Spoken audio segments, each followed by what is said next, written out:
Porsha, you filing for divorce and you barely been with that man for a year, Porsha. Who told you to get with that man, Porsha? What is this? It is, okay, you know what? Just light it. Then we're going to test to see which one is best. Jump ahead to December 2025, and the situation grows even stranger.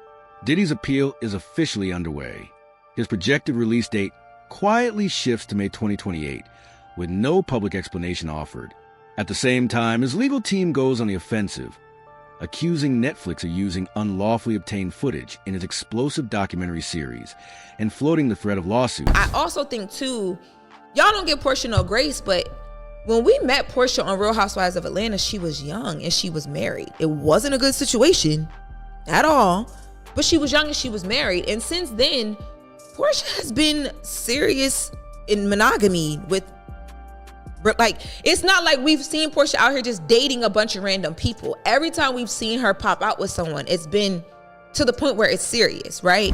Meanwhile, 50 Cent watches from the sidelines, barely hiding his amusement after years of cryptic warnings, online jabs, and even parodying the scandal with mock Diddy oil products following the seizure of hundreds of lubricant bottles.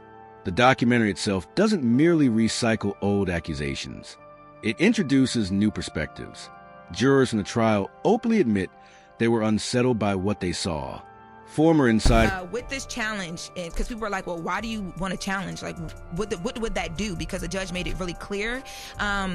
What they're hoping to do is get this in front of another judge. And if they get this in front of another judge, then they might have the chance where, like, he might not be responsible for all the things that we talked about. There's recount an environment ruled by fear and silence. And then there's the video, allegedly showing Diddy in the days before his arrest, mapping out his legal strategy, unaware he's being recorded. If that footage made it to air, the obvious question is, what was left on the cutting room floor? That's where the mansion resurfaces. According to multiple sources, the estate wasn't withdrawn simply because buyers lost interest. It was removed because the few who advanced beyond the gates walked away visibly rattled. One prospective group reportedly terminated negotiations after encountering what they described as alarming alterations in the basement, sections that did not appear on any official blueprints.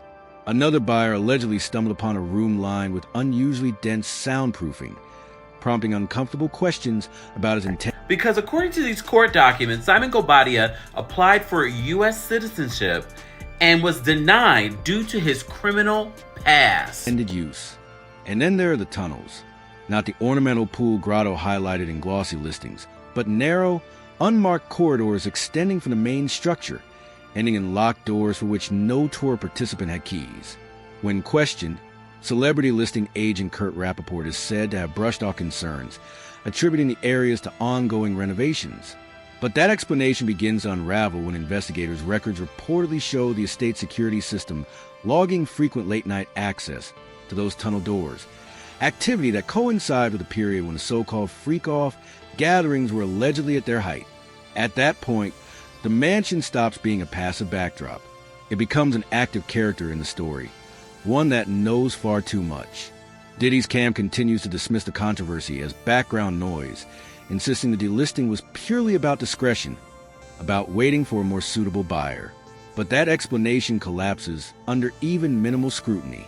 If privacy was a priority, why was the mansion put up for sale in September 2024, mere days before his arrest? The timing feels less coincidental and more like an urgent attempt to move something toxic before the fallout began. It also fails to explain why, despite months on the market, no legitimate offer ever held, or why rumors persist from contractors brought in after the federal raid. You older? I'm not saying you got ED or anything, but it's not working like it was working in his 20s. So it ain't like she got to hop on it every day.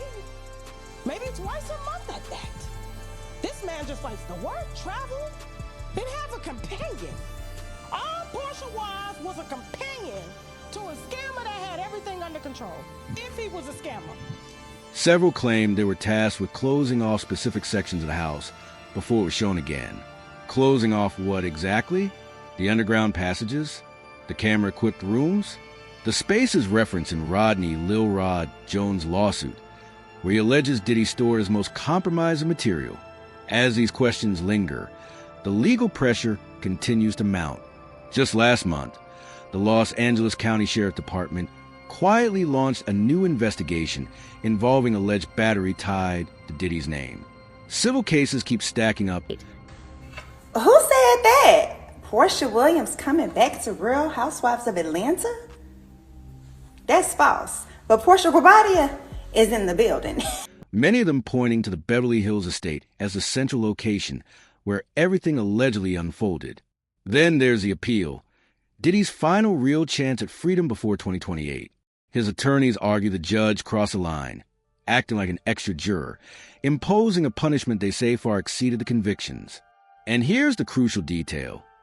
Those convictions were limited to transportation-related offenses, not the more serious. I personally feel like even if Porsha didn't have the cameras, I think she gives me the type that, she's going to do all the things she wants to do in her life until she decides what she wants to do. Whether it is be with a woman for the rest of her life, a man for the rest of her life. She wants to try it all to figure it out. Racketeering or trafficking charges prosecutors failed secure. But the allegations that didn't result in convictions, the ones involving secret gatherings, surveillance recordings, and underground access routes, all lead back to one place, the mansion. That's why this fight isn't just about shaving years off a sentence. It's about control over the future. Because someone with Diddy's wealth and influence doesn't wage this kind of battle unless the prospect of walking free carries risks of its own. Sometimes, the worst outcome isn't staying locked up. Sometimes it's what's waiting outside. Which brings everything back to the one asset no one seems able to move. The house itself. The mansion that refuses to sell. The one laced with underground corridors. The one that, according to multiple accounts, may still hold materials Diddy's inner circle is racing to retrieve before anyone else stumbles across them. And no, this isn't about artwork or designer furnishings. We're talking about hard drives, records, logs, the kind of material that doesn't stop at one man's guilt, the kind that can tangle an entire network of influential figures who passed through those gates, signed restrictive agreements, and trusted that what happened inside would never surface. If that estate functioned as a vault, then the pressing question isn't whether something was stored there, but what? And just as important, who will be the first to break ranks and say it out loud? One thing is clear. The listing wasn't pulled on impulse. Buyers didn't retreat because of the asking price. And those tunnels weren't built as decorative curiosities. They lead somewhere. Someone knows where. Someone knows what lies behind those locked doors. And if the last year has proven anything,